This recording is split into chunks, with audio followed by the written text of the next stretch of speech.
Hi everybody. Today's lecture is on personality, a term that we often use quite often.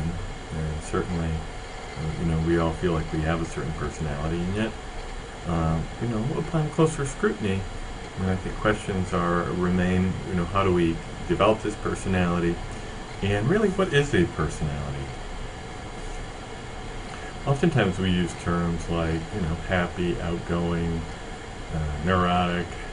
And when we use these terms to describe other people's personalities, uh, I think what we're implying is that a certain amount of consistency and distinctiveness. By consistency, I mean that these people possess or display these personality traits pretty regularly, maybe not in all situations, and that they're distinctive.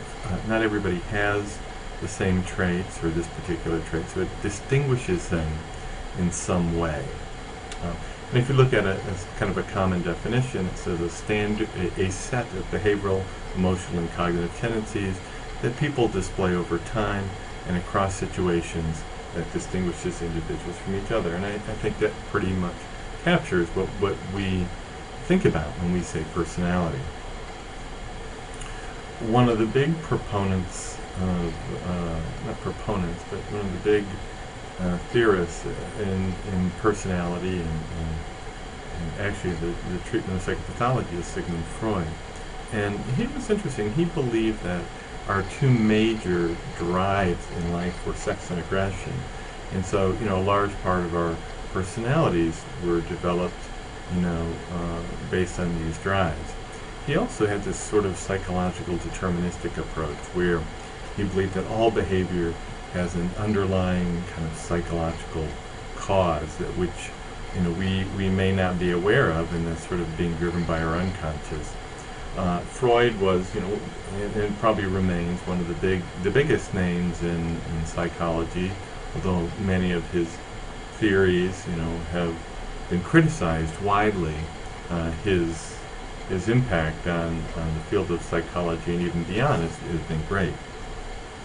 And again, Freud just had this idea that, the thoughts that you and I have, normal awareness, was really the tip of an iceberg, and that there, of course, were a lot of kind of preconscious thoughts, things we could easily bring to consciousness, but even larger than that was this huge reservoir of hidden thoughts and desires, usually these unconscious drives. And he sort of felt like the mind was divided into sort of three structures. Not that you could look at an MRI and find these structures, but it acted like there were three structures. One was this kind of id or impulsive structure, that kind of unconscious level, which he felt was present at birth and the home to these sexual and aggressive drives, and it was governed by this thing called the pleasure principle, like I want what I want now. And then to kind of keep that in check, we developed early in life something called the superego. Again, kind of in this kind of preconscious or unconscious level, but this idea that very early on we internalize the kind of morality and consciousness, or conscience of our parents. And so we're kind of governed by this ego ideal, which keeps the id in check, and we would be inoculates us with anxiety if we get out of line. And then he felt there was this structure, kind of this little executive structure called the ego, which really sort of existed on all levels. Again, developed early in childhood, but kind of act as a referee between the id and the superego, kind of governed by the reality principle.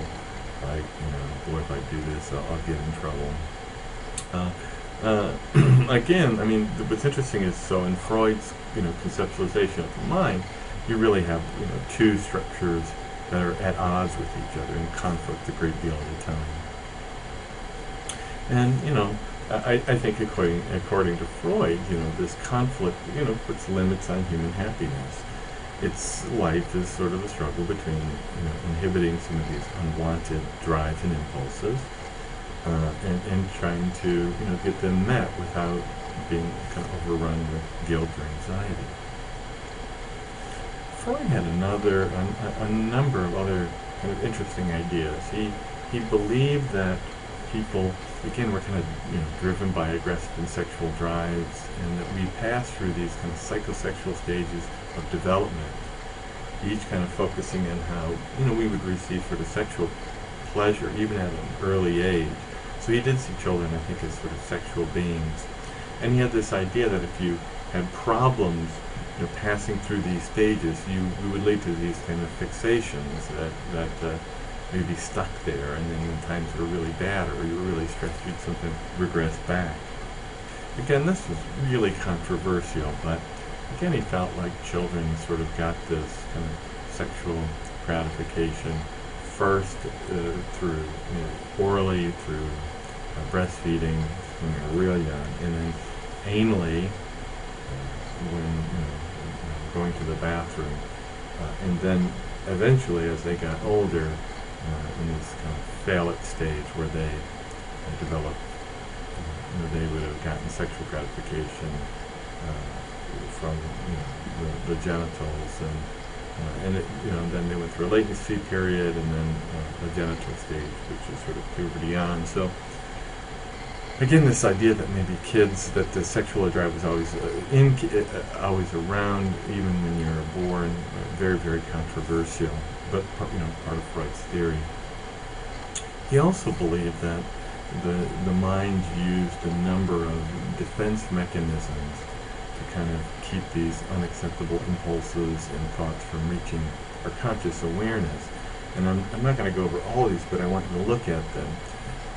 Something like repression is sort of keeping the thoughts out of unconsciousness, out of consciousness, not even being aware of them.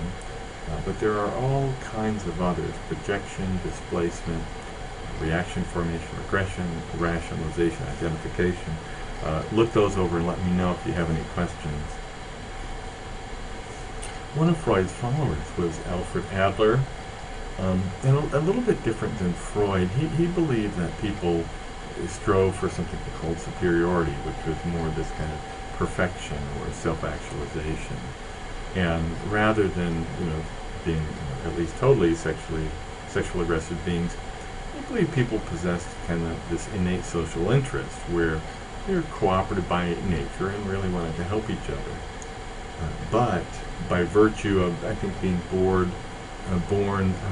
having a little word problems today, helpless and dependent, they oftentimes had these inferiority complex which they struggled through life to overcome. And he had this theory that birth order has a tremendous impact on our personality, and we'll talk about that some in our discussion questions during the week. Another follower, Erich Fromm, again, just sort of trying to extend, Freud's views, said that beyond these things, some of the other things, humans strive for freedom and autonomy, while at the same time striving to be connected to each other. We're certainly social beings, and we want freedom. And he, spoke about how the imbalance between freedom and autonomy and connectedness in our life could result in maladaptive behaviors, and he gave some examples where sometimes authoritarian people become overly dominant or overly submissive, and trying to sometimes people relate to each other in destructive ways, or they become kind of highly conforming. Again, and these are ways to assert independence or to reduce feelings of a lack of connectedness. And so there were some really interesting points of view. There are a number of humanistic theories, and we've mentioned these sort of already, but the humanists kind of focus more on the people's positive aspects and their innate goodness and free will and creativity. A lot of them, in a sense, were opposite of Freud, and some of the behaviorists who had this kind of psychological, deterministic, almost dehumanizing view of people. Abraham Maslow, who I think we've already talked about before when we talked about motivation, maybe. had his hierarchy of needs and the idea that we strive for self-actualization. Carl Rogers, again, has developed a client-centered approach to treating people, but he also had a theory of how a healthy personality develops. Central to that was this construct of unconditional positive regard. Both these, the hierarchy of needs and Rogers' theories, it's difficult to test and real idealistic, but offered a contrasting view to some of the other prevailing behaviorist and psychoanalytic views. A little bit about this Carl Rogers person-centered theory. He felt like we all have this self-concept, this kind of collection of beliefs about ourselves and our nature and qualities, and that some people were what he would call congruent. There was a pretty high correspondence between your self-concept and reality, how you see yourself and how you really are and how people see you. He felt with others there was incongruence, this kind of disparity between one's self-concept and reality. And the incongruence, he felt, was something that created problems down the road. And so what happened is, or how did we get that way? How did somebody become congruent or incongruent? Well, he felt like if sometimes, no fault of their own, we received kind of conditional love and affection from parents, this idea that maybe we're lovable because we possess certain traits. And so it's threatening then to think that maybe we're not a certain way, or that if we're not a certain way, we're unlovable. So in contrast, there's this sort of unconditional love, where people and kids are made to feel loved unconditionally, regardless if they're good or bad, or if they're smart or pretty. And he said these kids have really nothing to block out, because they feel their worth exists regardless of who they are and what they do and whatnot.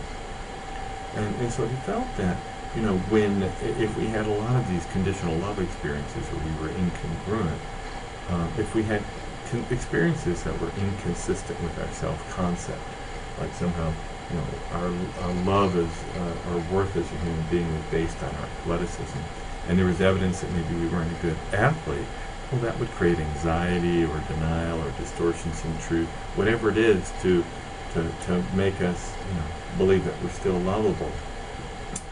And he felt that over time,